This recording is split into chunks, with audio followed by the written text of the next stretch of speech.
When was the last time you went shopping? Did you notice some products were out of stock? When was the last time you tried ordering electronics? Did you face a delay in delivery?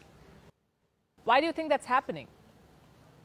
Because of China. It's not a conspiracy theory. It's called a supply chain crisis. Hello and welcome to Gravitas Plus. I'm Palki Sharma Upadhyay, and this is what is happening in the world right now. The United States is running out of Thanksgiving turkeys and Christmas trees. Australia does not have timber to build houses. Russia does not have marble beef and octopus in its restaurants. The UK is falling short of carbonated drinks. Car makers around the world are running out of chips. There is a shortage of toys, PlayStations and Nike shoes. Why? The problem started in China in the year 2020. The Wuhan virus spread through the country. Factories are forced to close. As early as February 2020, Harvard Business Review was predicting a mayhem. It said the most vulnerable companies are those that rely heavily or solely on factories in China. Well, turns out most companies do. You see, China produces 28.7% of the world's goods. It exports goods worth $2.6 trillion every year. From toys to cell phones to laptops, makeup, bridal gowns, China makes all of them. It has cheap labor, it has low taxes. So companies invariably outsource manufacturing to China. It is called the world's factory. But in 2020, China's factories shut down. It could not supply goods to its customers, who had just enough stock to last 15 to 30 days.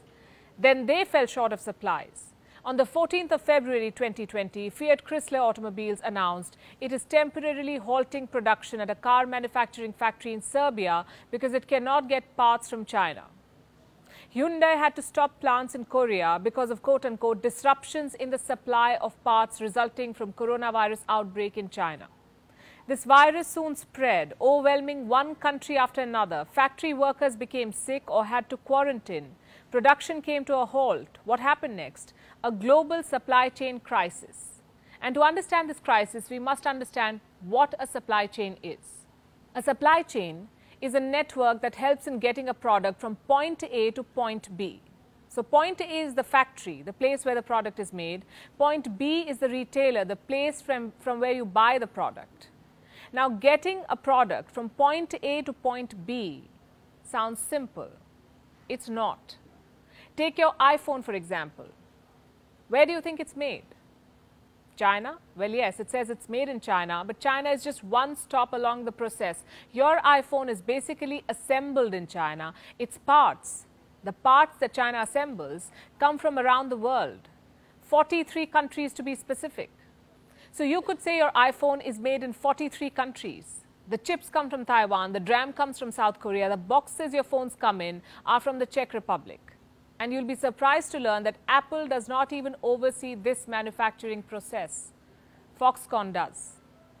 In short, a supply chain involves multiple players, tens of thousands of workers, several countries, multiple modes of transport. So one delay in one of the points on this chart, like a strike in the Czech Republic, can take the entire supply chain off course by days or months. Now, what happens if there is a crisis at several points of the supply chain? Say in Taiwan, factories are closed because of the Wuhan virus. South Korea's workers have been sent home due to a lockdown. In Czech Republic, truck drivers did not return to work. What happens then? The entire supply chain comes to a halt. It collapses. And this is exactly what was happening by mid-2020, going on to 2021. Demands were high, but supplies had stopped coming in. The United States ran out of ketchup.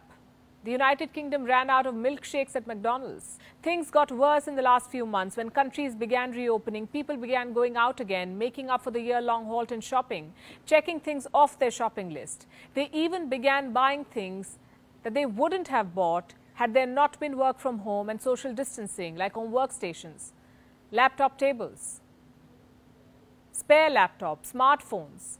Since the new normal needed people to spend more time indoors, they even began buying more homes and furniture to furnish those homes. While demand returned, supplies did not. Factories were still not working full scale. Not all workers had returned. Many remained unvaccinated. Many stranded on the wrong side of the border by closures. Transport workers were missing. So the market, you see, was not ready for this buying frenzy. The spike in demand first hit the shipping industry. 90% of the global trade happens via sea. The rise in demand led to the rise in the cost of shipping. It's simple economics. The more the demand, the more the price. Shipping prices rose 85.5% year on year, 85.5%. Consider the world's busiest route, China to US West Coast. The spot rate of last-minute bookings rose to $19,000. The average door-to-door shipping time for cargo went up by 70 days.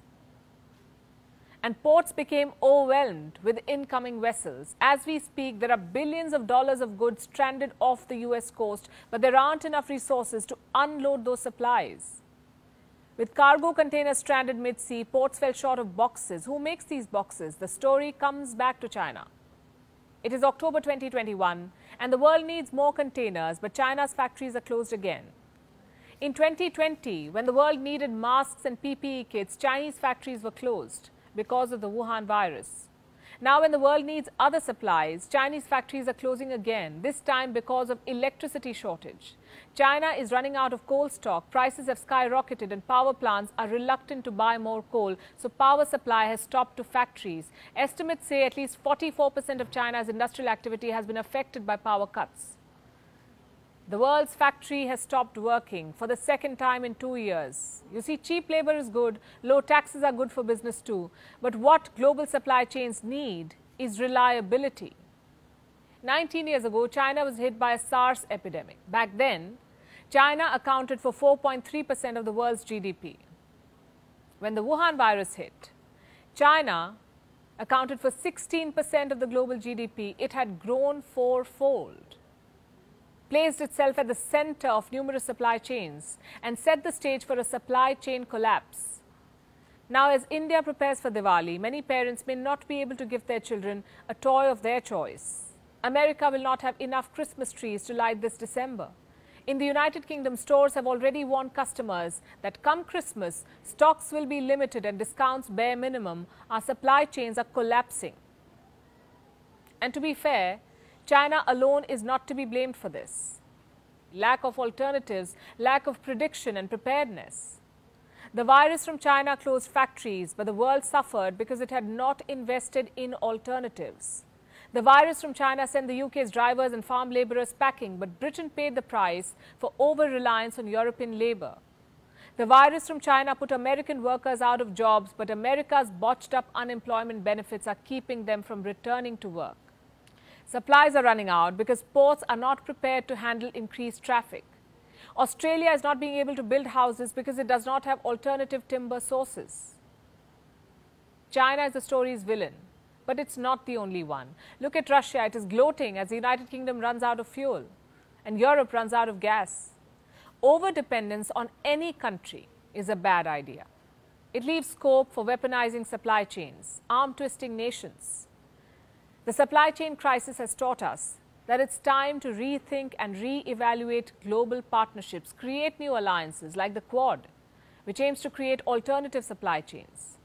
It is also time to diversify global supply chains. Former US